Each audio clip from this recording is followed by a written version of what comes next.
Hello, everyone. Welcome to the second new QE webinar series. We have a wonderful group today. My name is Jamie Boisvenu. I am your host for this session. I'm pleased to introduce our guest for today's webinar, who is Mariah Knowles. She is a PhD candidate at UW Medicine, as well as a data science facilitator in the Data Science Hub in the iSchool. Her role within the Data Science Hub is that she meets with researchers across various disciplines within UW-Madison and in the local community, and she provides training and consultation in a multidisciplinary way to help people with their research. She has a background in information, English, and computer sciences. Her research is predominantly mixed methods, and it focuses on data ethics, education, and quantitative ethnography, and she uses her data science tools and skills to boost important social science work, such as telling stories of transgender experiences. So I will let Mariah take the mic and head off into her session. Awesome. Okay. So I was telling them before we started, before we let anyone in, that if I present no slides, then like this went well. Um, I'd rather this be like take seriously that first bold thing I have in the abstract of this is an interactive discussion. Um, so the idea of this webinar is to be a little bit meta, knowing that uh, the ICQE, we're going, like the reviews are underway right now. We're just wrapped. At least I know the workshops have gotten our reviews back and are now getting ready to announce those and things. And I didn't want to do a like mini version of my Julia workshop. So I'm doing a workshop on custom rotations in ENA. You guys should come to it whenever we announce the link to that. Brendan will share that whenever there's a link somewhere. Instead, I was thinking about workshops in general and how we make workshops and how we share them with one another. So what I do in the Data Science Hub, one of the things that we do is we host workshops to train students, faculty, researchers, etc. at UW and around UW on various computing data research related skills. So teaching people intro R, intro Python, intro Git, learning how to do plotting, learning how to use R Markdown, things like that, especially for folks who are in any department besides computer science where they're applying computing for their research but never had any training in it. They are coming in from another institution or just kind of those things are expected. And so we kind of are part of a few departments kind of onboarding process in the sense that they can send some students our way for some additional work. And we do this through this thing called the Carpentries community, where we produce workshop materials, not just open source for other people to use, but we produce them collaboratively, right? So we aren't the only ones involved in the creation of it, right? There's usually a lot of people across different institutions involved in making any bit of curriculum or providing feedback as they run it and so on. And so as I've been thinking through what I was going to present for this, we've been developing the collaborative lesson development workshop. So a workshop on making workshops through this collaborative means. And I know chatting with Brendan and folks that that's also been a thing more or less implicitly that's been done in QE, that folks have made workshops for training certain things and made those materials available. So it's like, well, we should just talk about those, right? And kind of share what those experiences are. So if everyone could put up a green check mark, just as like your token that you haven't talked yet. Mamta gave me a slow down. I was like, oh no, how can I slow down? Let's see. I give a green. Press that by mistake. All good. All right. So what I want to do is kind of just popcorn around, introduce ourselves, say where you're from, say what the air quality is like if you're not in UW. So if you have good air quality, we can dream. And tell me your experience. So share out with all of us your experiences in workshops, whether you've hosted them, you've wanted to host them, you've ever been a part of them, you've taken them, etc. Right. So I want to kind of get a sense of where we're all coming from in this. I'm going to start with Jan Rue, and then intro, and then pick the next person. Talk as long as y'all want. And when you talk, you can put what you can put down your check mark. Oh, sounds good. Hi, everyone. My name is Ram Tan from UW Medicine. I'm a third-year PhD student, and air quality here is very bad. It was bad yesterday, still bad today. I think it's still gonna be bad tomorrow. And then nice to see everybody. And then Jaeyoung, do you want to go next? Yeah, of course. I'm Jaeyoung Choi. I use she, her pronouns. I'm a third-year PhD student studying learning sciences. Air quality is super bad. I'm very excited to meet you all. Past 2 years, I had ran intro to coding workshops in QE, and I'm really excited to hear more about how we should go forward from this session. I'm excited. And then I'm gonna give it over to Brendan. Oh boy, hi everyone, Brendan Egan, he, him. I've been doing QE related workshops for a very long time. I started as a graduate student at a very low stakes setting, which was very nice for me because I was very nervous about it at the Learning Sciences Graduate Student Conference.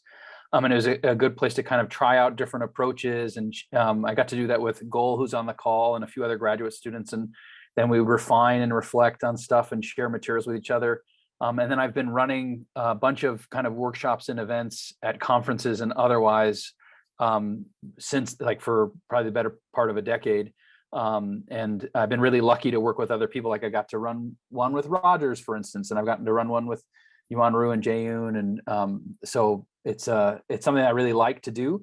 And I always learn from other folks in a new context or with a different goal. So happy to be here, and I will popcorn things over to Rogers because I just mentioned him. Thank you, Brendan. Rogers Kalisa, I'm in Oslo, so I have no problem with air quality, at least.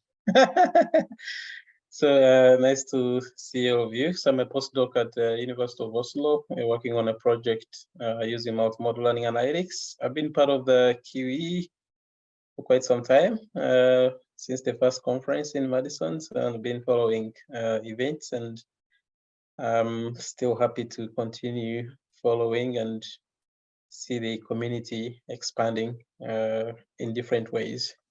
So nice to see all of you. Looking forward to the workshop.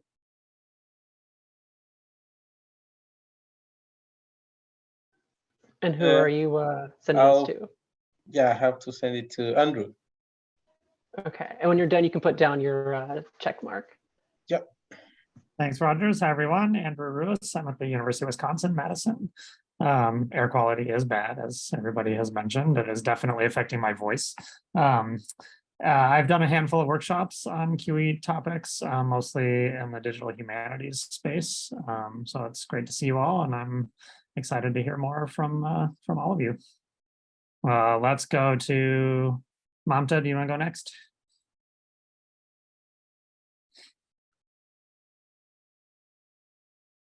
I could read Mamta's out, unless people want to just read it, but it's kind of nice. Hi, everyone. I'm in Philly. It's been raining the last few days, so that's helped maintain the air quality. I'm interested in this talk because I like how the data carpentry workshops are organized, and hope I can create a workshop in the future on establishing partnerships between academia and industry. That is awesome. That's my own thing that I just added. I don't know who you want to popcorn to, Mamta, or if I should just do it. Yeah, thank you. David. And Miriam, you posted in Miriam, chat, so you can go ahead and ahead. put your tag down. Can we just quickly mention Miriam? She says, sorry, I can't speak right now. Okay. I'm Miriam Cheka from Science Education Department at the University of Alcala. My webinar experience is in video games, gender perspective, educational settings, and educational contexts. Sorry, David, go ahead. I forgot I was on mute. I'm glad you were reading out Miriam's and I wasn't interrupting. So I'm David Williamson Schaefer from the University of Wisconsin-Madison. I've done a few workshops in QE and on other topics over the years, and I'm looking forward to learning more about how folks think about them. I'll tag Goal. Hi, everyone. Sorry, I might be in and out, but I'm here and I'm excited to be here. I am an assistant professor at Clemson University in the learning sciences and the College of Education. I mean, many of you know this, but my work is about participatory design and co-designing with children and teachers, digital educational learning environments, mostly for computer science and engineering ed. It's good to see everybody. Well, I'm here to support Mariah. If she's doing a workshop, I'm here. And also, yes, obviously to learn more about workshopping and to see you all. It's just good to see everyone. And I'll popcorn it to Jamie. Hi, everyone. As I've already kind of introduced myself, I'm Jamie Boisvenu. I'm a PhD candidate in the School of Public Health at the University of Alberta in Edmonton, Alberta, Canada. I'm on sort of the health sciences, medical side, clinical side of things, looking at working with people who live with type 1 diabetes and other chronic diseases. I have done some workshops in the past, but they're really only focused towards my own research. So they were purposefully done with the intent of collecting data. I have participated, of course, in workshops but actually, now that I think of it, those were also research oriented. People were getting data from me. So it was more a focus group style than anything. I think I've probably participated in workshops at conferences and things like that, but yeah. And does anyone else have a check mark? Zeynep, I will pass it over to you. Sure. Yeah, thank you. This is Zeynep from Istanbul, Turkey. So it's a little bit late. I couldn't turn my camera on. And thankfully we don't have any fire yet, but in summer we generally expecting. It is sad, sorry for you guys. And for me, I actually recently started interested in quantitative ethnography, and actually I'm studying learning sciences right now. I'm PhD candidate, but beforehand I have engineering and design background, and currently I'm studying like researching on design cognition. So I noticed I need these kind of tools in my research to understand my data, because it's really complex situation going on, and I think it will help me combining qualitative and quantitative with these tools. And I always have that's like learn to teach kind of motivation, first learn something and to teach. And I did I don't know, maybe hundreds of workshops in my professional life. I'm also working as a learning designer, so I hope those kind of experience will help the community. I'm really curious about how the community bringing tools together to teach and help people who are still novice in these topics. Thank you. Awesome. Thanks, everyone. Yeah, Jamie, no, I'm collecting data right now. I'm kidding. So I got my Zoom set up to like record the way I want, because I've been doing pilots for my dissertation, and then like I've got all my buttons up that I don't usually have. Yeah, so I'm gonna give just a few intro slides to Carpentries, go a little bit deeper into that. I've been taking notes of the kinds of things folks wanted to get out of this. So I want to make sure that we can speak to that, and that when I give the slides, it's speaking to that. So yeah, I'll tell you, I prepped for this the way I prep for D&D sessions, in that like I want like the players to drive, and I'm just like I have a lot of things in my back pocket to respond with. So that's how I thought about this whole thing. Okay, slides. What's the button for it? There we go. There we go. So specifically, there's many kinds of workshops, right? Of different kinds. When we're talking about the carpentry style of workshops that a few of y'all mentioned too in your intros, we're thinking about those computational workshops that are for giving researchers skills, right? There are other workshops that do other things that are taught in different ways, but this is kind of that style from the Carpentries and its focus, right, of being something that can be researcher facing to help them in their job. And it kind of aligns very neatly with the needs in workshops in QE too.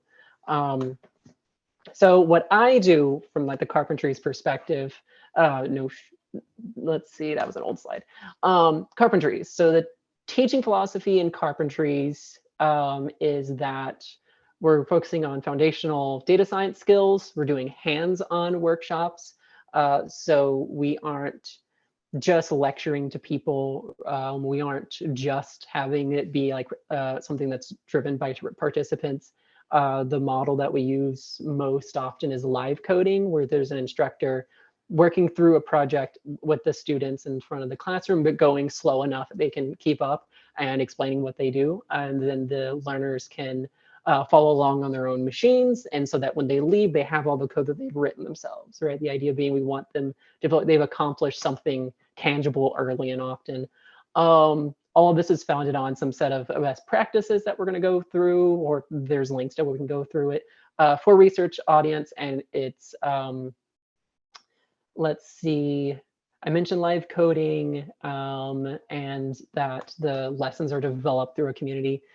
Things that are taught through Carpentries in this way, helping people organize their data, clean it, analyze it, visualize it, learning to program in R, Python, and Unix. A lot on Git, GitHub, etc. Tools that researchers use for collaborating.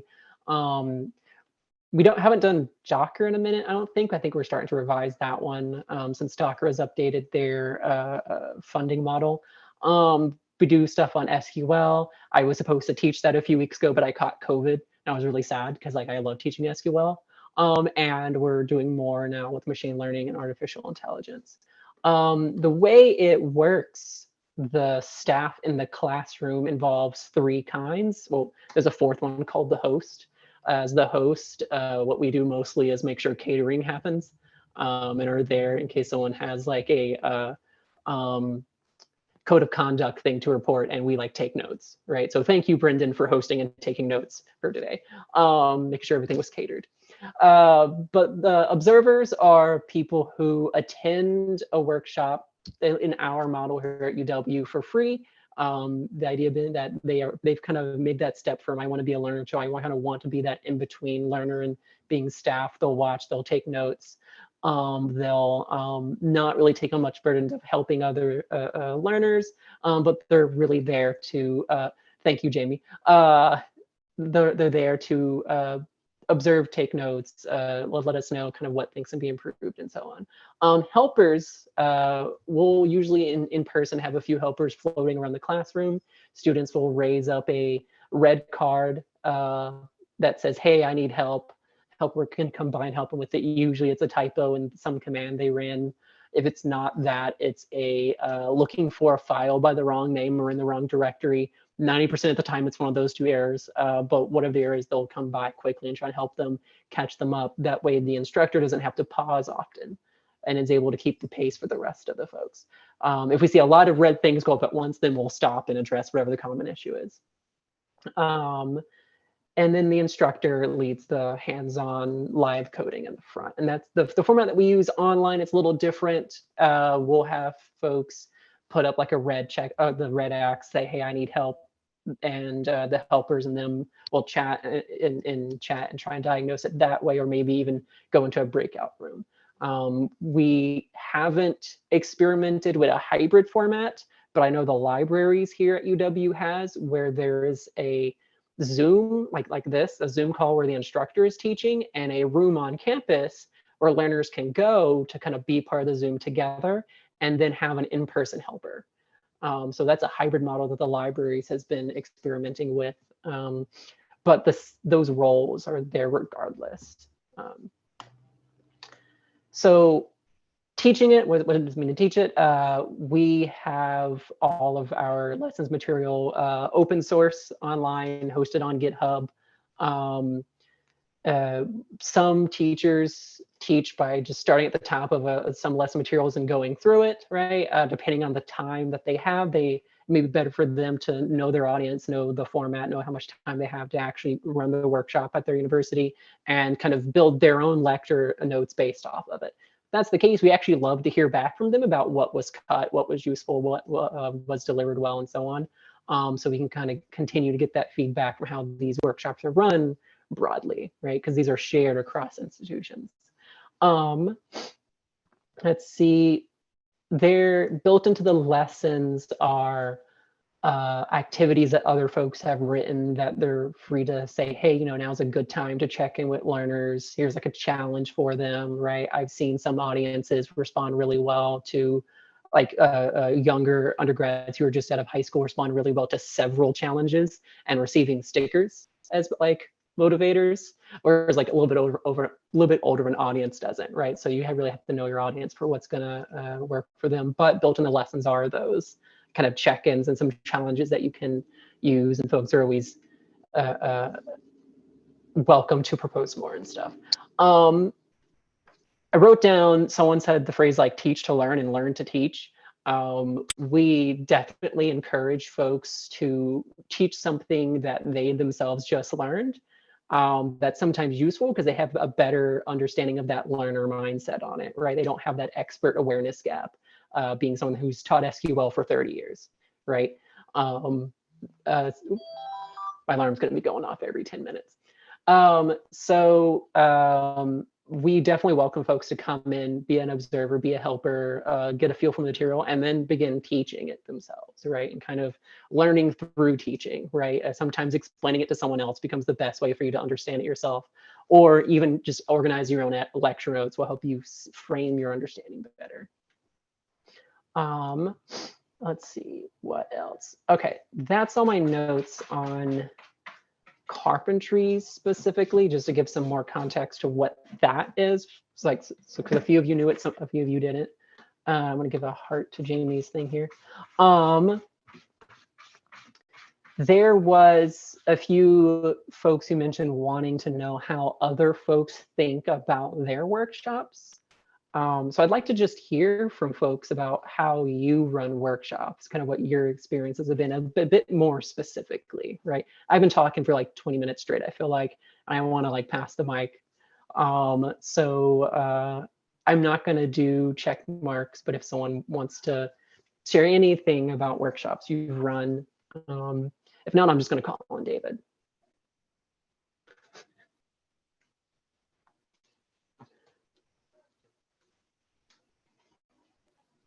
I'm happy to jump in before David, but oh no, Zinep was going to go. Go ahead. I'll go later. Oh, okay, thank you so much. Yeah, actually, when you were talking about the name Carpentry reminded me the cognitive apprenticeship we use. It is basically a master and apprenticeship in any topic, especially in cognitive skills, and computational science has a lot. Like we need multiple cognitive skills to use, learn, improve. We generally design our workshops based on that one, because we have like facilitators and also coaches that supporting teams, like the helpers. So it's a very similar approach. And generally we give like real world problem to make them understand or relate to learners. So even they are learning like coding, let's say, they have real problems to solve, so they relate further. This is generally our approach.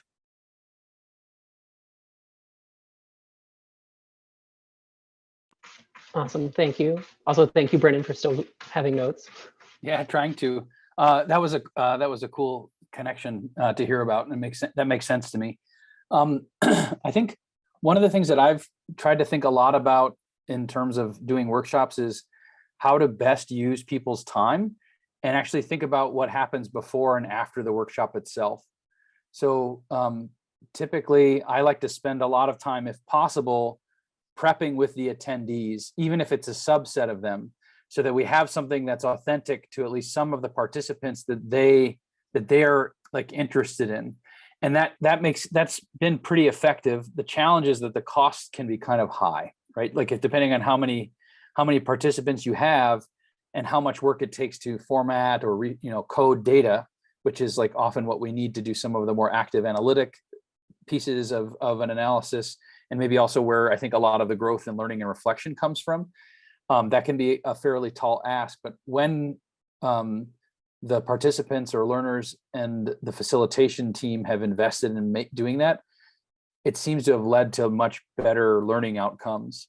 The other piece is that if the workshop can then connect to a broader community of practice, which I think we've tried to, whether it be in some of the data challenges or some of the other workshops, we also see that tends to lead to better outcomes too. So like that's often maybe a tall ask for folks, or it's not easy to do, but that part of like kind of thinking about a broader community of practice is really good. And it also relates to the cognitive apprenticeship, or some of the stuff that I heard Mariah talking about. Is we also want to be developing and sharing new facilitators, like the process. So that's another big thing, is if I've run a workshop a bunch of times, it doesn't really matter for me if I'm the person who's leading it or the first name, but it could be a really great opportunity for someone else to do that.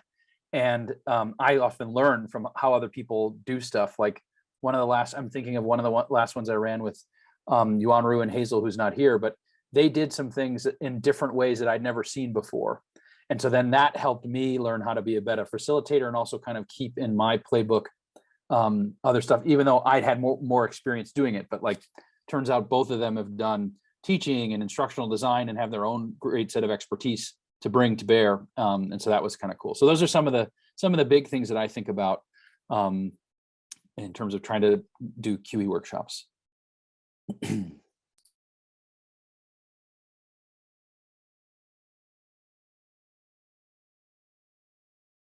Well, actually, wait, Tim, I have one more thing I would say too. I would encourage people that, like, if either if you have graduate students or you are a graduate student yourself, find low stake spaces to give workshops in, even if it's among your peers, to test out material, try stuff. And then especially if you think that the participants are going to be willing to give you feedback. That's another piece I think that was really crucial for me to build confidence. And like, I'm pretty comfortable talking in front of people, but that's different than teaching someone very complex things that take a lot of kind of thought and care and philosophy of science, that type of stuff. So that's another big thing, is if you know someone that has some expertise but might be reticent to do these type of things, try to encourage and scaffold and support those things, because I think it's really important. And it seems to me like one of the key pieces of the Carpentries approach is that you're kind of trying to help develop expertise at a lot of different levels, which I think is a good community of practice development approach. Yeah, I'll say on the getting feedback at the end of every end of every day of a workshop. Usually our workshops are stretched out over 4 or 5 days between like 9 a.m. and 12:30. That just tends to work, at least here at UW, when we can get folks to like buy in at.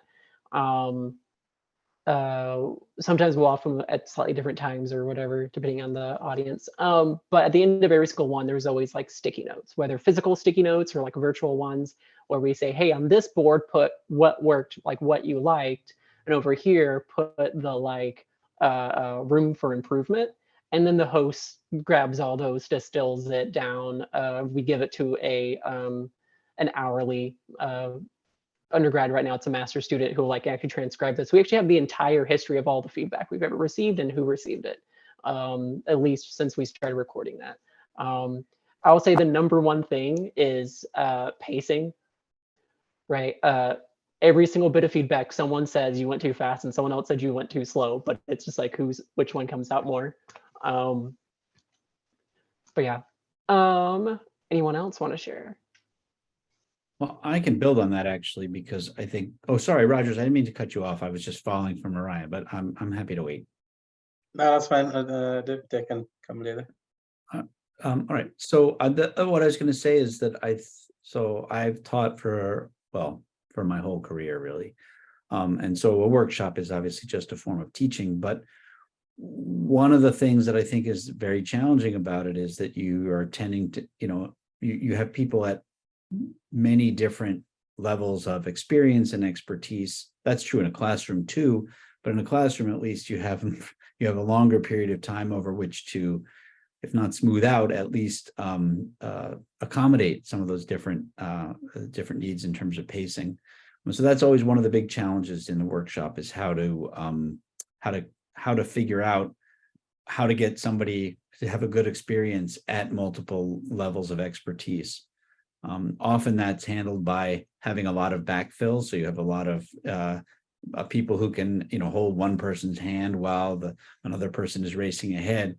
The problem is that the group still sort of has to move together in some way. And I think that's one of the trickiest, that for me, that's been one of the trickiest challenges. And if anybody has any thoughts about how to best accommodate that, I would love to hear them. I'll share my thoughts after Rogers. Thanks, David. I think actually my point was related to what David was saying.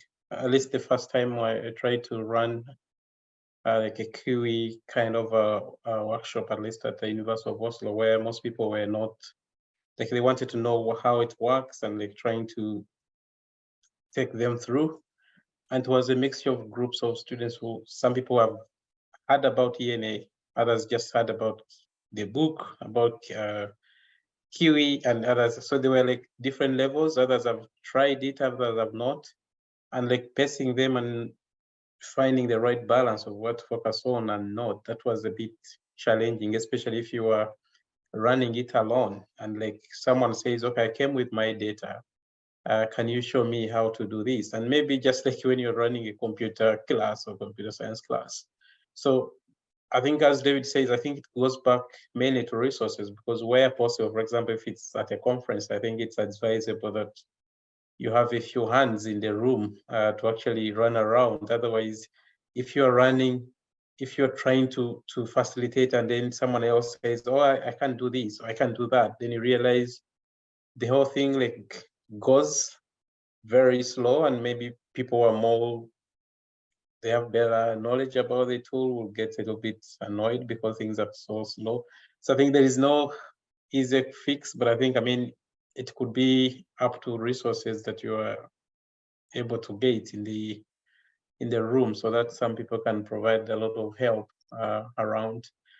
So I think it's a challenge, but I think one way is, if we are organizing things, I think getting enough hands, and I think as Maria mentioned about the volunteers and helpers, I think that's a good approach. Yeah, I'll say a good chunk of our job turns out to be marketing.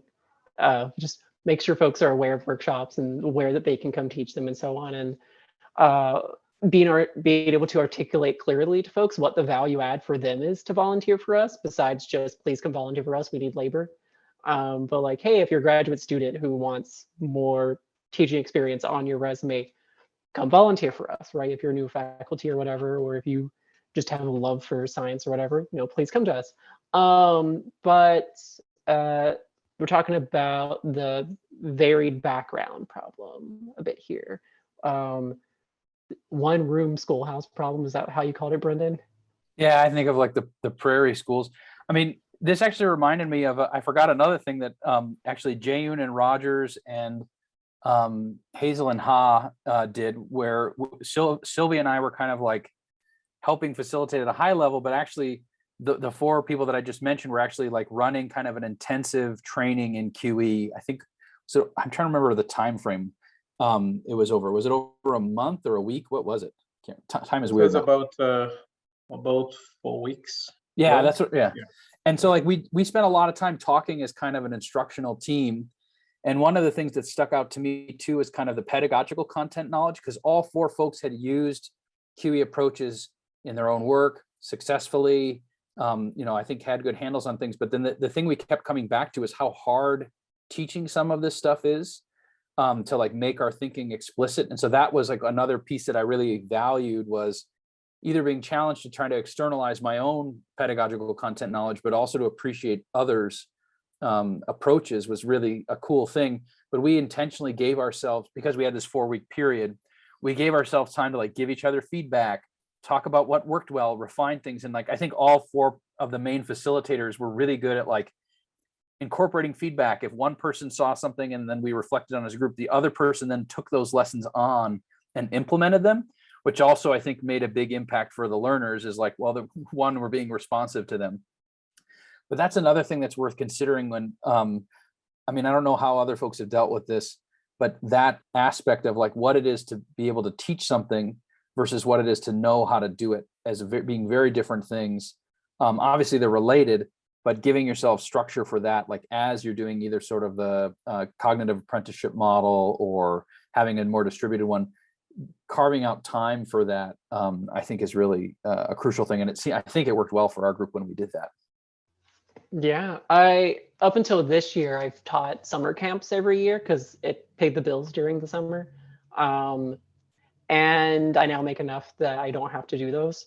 But something that was really useful for those is, it's marketed as like a gifted studies camp, right? And so the students are expecting a certain level of challenge, where too little is too boring and too hard is like overwhelming.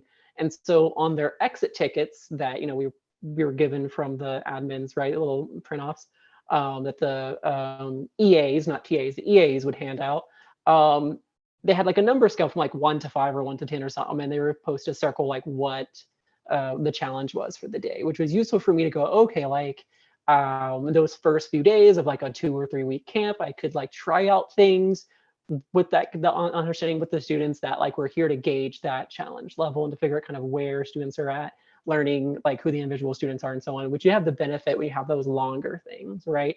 Usually when I'm thinking about workshops, it's the like little bit shorter, like maybe 4 days, maybe just 2 hours, where it's varied student backgrounds.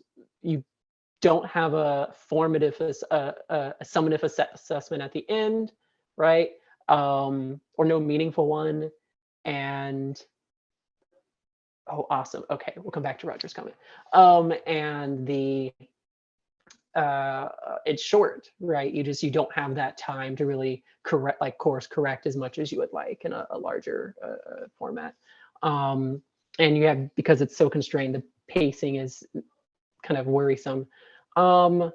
I don't have a solution. Like folks who said, "Oh, this is a hard problem." This is a hard problem. I have some general comments about it, just for the sake of sharing it with folks and getting it into the recording. So let me get this brought up. Cool. So when we think about workshop design in Carpentries, it's really stressed to do that backwards design of don't fall into the trap of here's what I want to do, say here's the objectives and what will get me there. But a good thing before you even say what are my objectives, it's who's my audience.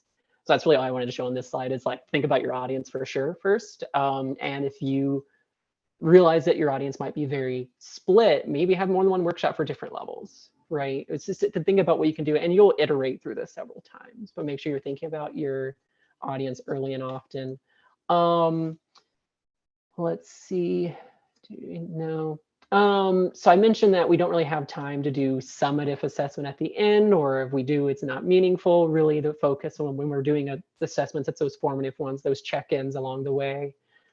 So that's what I want to talk about is audience and assessment. So in Carpentries, we think about kind of 3 different levels of learners. You have your novices, you have your experts, and in the middle, you have your competent practitioners, folks who have hobbled together some scripts before, but don't think about themselves as software engineers, who have some practices that work well enough and are coming here to refine them, versus novices who are just like, I don't know anything, show me the basics. Like, where do I start?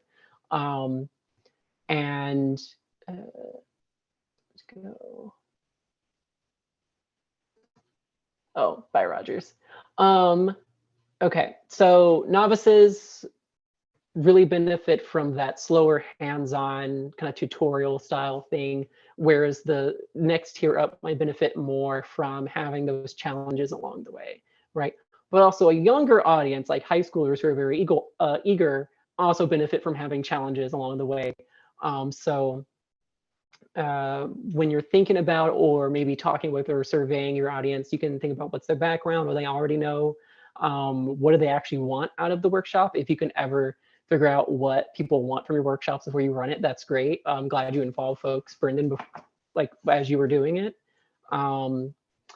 Let's see. Another one is like the vocabulary that they use, especially with like us here being in the middle of a lot of different kind of disciplines.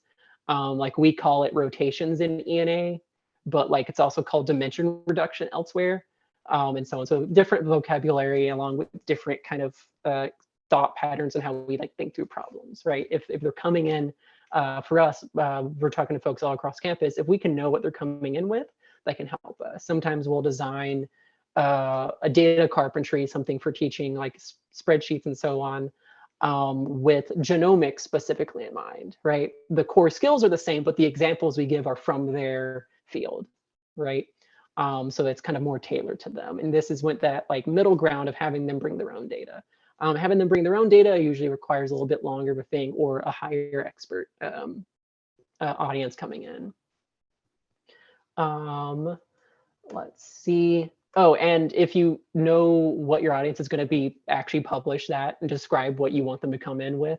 You could try and have some sort of pre-test that filters them out, but it's actually really hard to get that right. So just actually spell out what you expect your incoming competencies to be. Let's see. And assessments. The like little check-ins you can do along the way, they're important for a number of reasons. It can help folks actually remember stuff. It can help them feel like they've accomplished stuff. So that's the younger audience having several challenges side of it. It can let you know how to course correct mid-workshop. It gives you chances to kind of set the pace again for a different section. And they should be used like every 15, 20 minutes. I haven't used any in this just because y'all have been talking every time I stop. And I have in here some links. I'm not going to put them in chat or anything because they're linked in the doc, which is linked in chat. But these links have a lot of ideas. Some of them good, some I don't know. But I'll go to those to be like, hey, what are some ideas that I might use for assessments in this workshop? So when I was designing the workshop for ISQE, that's what I went through, right?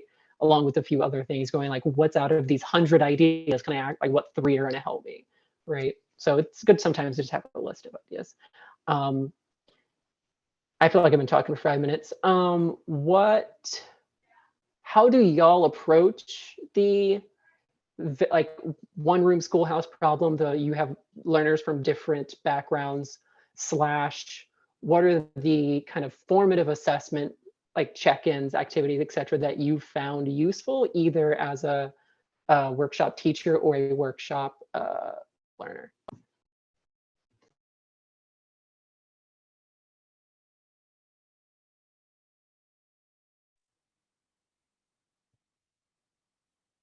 Recently, I was giving design course in a for interdisciplinary group. Like there are sociology students, engineering students, also design department students from multiple design departments.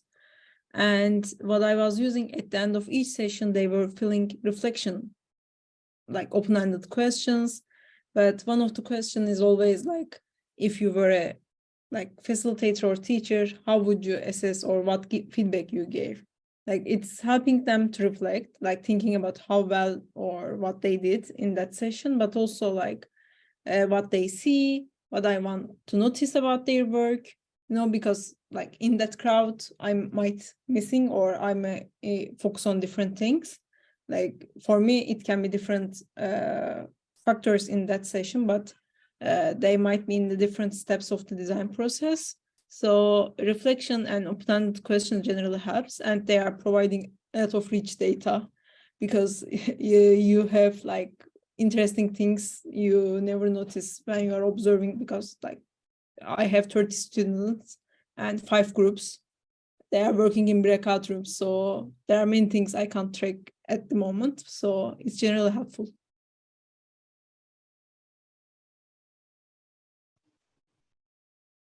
Allison?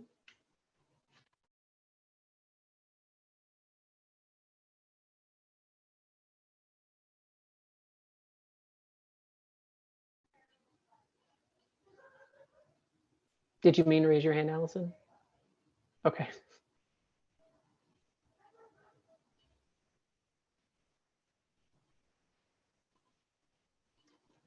Let's see. Rogers wrote about encouraging folks to come with their own data. Models can make less sense if the data is not close to the kind of stuff they're working with. And it's really hard to accommodate everyone's interest. Yeah, we've just been talking about different like expert levels, not different interest or like backgrounds. Yeah. Exactly.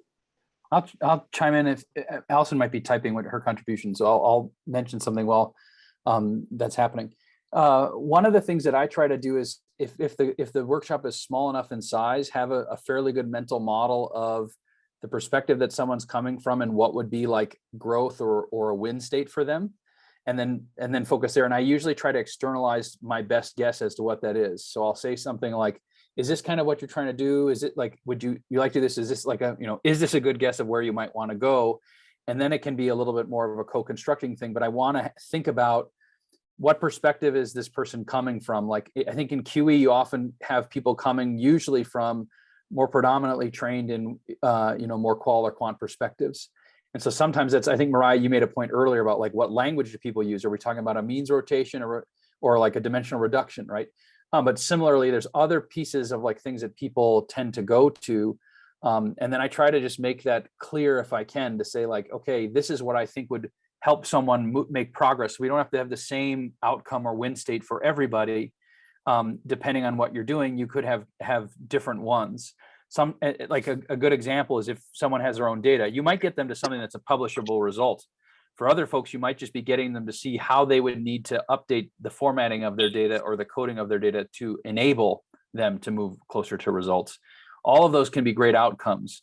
But I think it's also helpful to like elicit that from the participants, because then if you're wrong, they can help you course correct. And if you're right, then you're like, okay, then this is a good way to spend our time together, kind of thing. Yeah, and sometimes folks don't speak up until they're correcting you. Yeah. Or they won't have a question until they've tried and messed up once. Jamie? I like to call that destructive criticism.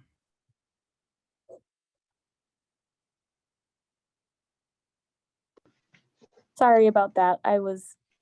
Apparently my thumbs are fat and I could not get my settings to work. Mariah, that was really helpful. Thank you. I really enjoyed your talk. Thank you for taking the time to share all that with us. I don't think I have anything new to add beyond what you said, except that I think it's such an interesting question. And I think that when I'm considering how to teach from any lens, I try to meet people where they are, and that is hard to do on an individual level. And I think what I always fall back to is what people don't really want to hear, which is like going back to basics. Excuse me while I'm sitting on the stairs because holy crap, I think I have soot in my mouth from that air right now. It's terrible. And yeah, I do think about going back to basics and meeting people where they are, because I think that at the end of the day, I'm not sure that we can assume anything about anyone in terms of a student teacher model. And that goes to what Mariah was saying, which is, well, try and get as much information as you can about your population and know your audience. And David's point too, which is also, and Brendan's, which was, well, what if you have one classroom for everybody? I think that I tend to think about my interactions with people on an individual level as like a microcosm of what the one classroom model is, because I come from psychology background, clinical psych, with kids. So in theory, it's like the most malleable population, but also the most subordinated and also minoritized and traumatized and all that. So I don't have an answer, but thank you. Yeah, we don't need an answer. We just have to ask the right questions. Thanks, Allison. So we're getting near the end here, and I just want to. It's fine, David. We had Brendan fill in for you. So it's getting near the end, and I want to, in the doc that I linked you guys, at the top, there's that link to the Carpentries, like the curriculum that I was pulling from for my own notes. There's tons in there, right? So if you're thinking through these things or want to see how other people have thought through them, something that was developed in a collaborative way, or maybe even want to contribute to it because you see at least a typo or maybe some ideas you want to put in, feel free to click on it. There's like a edit this page button and all of the Carpentries pages that takes you to the GitHub repo. You may have to like fork the repo, make your own thing. If you're new to GitHub, come to the Git workshop in August. Now I'll show you how. If you're at UW, I'm running software carpentry in August. So come show up. We have like 3 workshops then. Let's see. Also, I know that folks have run QE workshops before because like all of you mentioned them. Are those available online and do we have links to them? Because we're talking about doing this collaboratively. I can drop in the resource. I'll drop into this doc a link to the resource page that has a bunch of the kind of the quote unquote evergreen workshops that happen. And I think if other people have QE related stuff that you hear about or they're willing to share, I'm pretty sure that the society is happy to put those up as well. So yeah, I'll drop those in. I'll put it in the chat and also in the shared doc. Sounds good. I guess while my mic is on, just for folks here, I believe that the notifications for ISQE are going out by the end of this week, if not a little sooner, I believe. And I also think that the registration information, Allison and other folks have been kind of working hard to get that stuff set up so that the registration will be live, so that you can get going on planning if you're going to be joining stuff. But in the spirit of workshops, the workshops have also been set. And so you can see and figure out what you want to sign up for. And we have 2 new workshops this year, which I think is great to have. So that I just wanted to make those little announcements, and I'll do my link work now. Right. I guess I could stop recording too at this point. We're at time. Yeah. Thanks. Yeah, come to my workshop. I'll tell you about stuff. I want to come. I don't know if you mentioned this already, but July 1st is the deadline for the research agenda developments for ISQE 23. So if you or your colleagues are planning to submit one, be sure to do that by the deadline. Although Goal is in the call, so maybe she can comment. There is no specific set time, so I assume it's anytime July 1st. No. AOE, anytime on Earth. Anytime yes, on Earth. GMT. Do your research on ask yourself, do you know what GMT means? I learned something today by Googling it. It is what Goal said. And Brendan. So thank you, Mariah, for delivering this QE webinar series. And thank you to everybody who came.